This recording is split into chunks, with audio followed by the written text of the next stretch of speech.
we always talk about self-love, but that's kind of lofty. And I think you could just start by being a little friendlier. You know what I mean? Like, just how about the common courtesy you would show to a stranger on the subway? Like, let's start with that, just common human decency. So there's a story that I'm so moved and disturbed by. So Sharon Salzberg, do you know Sharon Salzberg, the meditation teacher? Mm-hmm. So she met the Dalai Lama, and she's written about this. She met the Dalai Lama on his first visit to the West.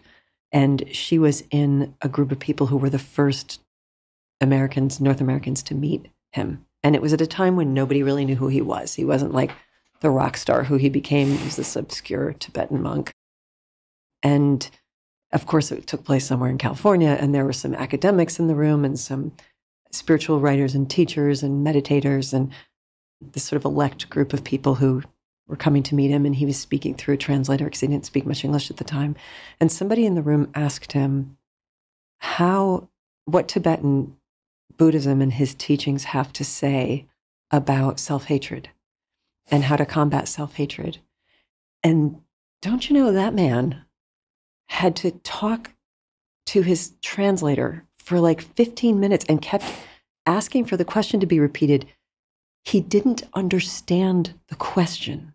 He kept thinking that he was mishearing the question because he kept saying, wait, who is the enemy? Who's the person that you're having trouble with? And of course, being like Calvinistic Westerners in the room, raised on scarcity and, your never enoughness and original sin, everybody in the room was like, no, I'm the one I hate, and he was like, this doesn't even make sense. Mm-hmm. Like what you're saying doesn't even make sense. And when he finally grasped not only that he understood that person's question and what they were talking about, but that everyone in the room shared this problem, he was so devastated. And he said, I used to think that I had a really good understanding of the workings of the human mind, but this is new to me and this is very disturbing. Like, this is not okay. And essentially after that, he said, this is where we're going to start, and then that basically became his mission in the Western world.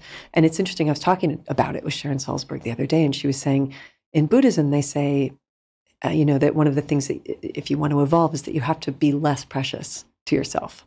You have to think of yourself as being less precious. But she said, in the West, we haven't even gotten to the point where we think we're precious yet to let go of it. Like first, she's like, I think we first have to find our preciousness and then we can let go of it and then we can evolve.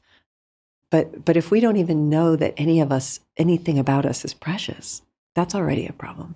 And when the Dalai Lama started teaching people how to love themselves, he would say, talk to yourself the way your mother would talk to you. And then he found out about some of our moms. And he was like, okay, grandmother? Like he was just... Scratch that. He was like, oh, has anybody ever said a kind word to you? Like it was, and it really spotlights this sort of terrible dysfunction that we all kind of collectively have grown up in.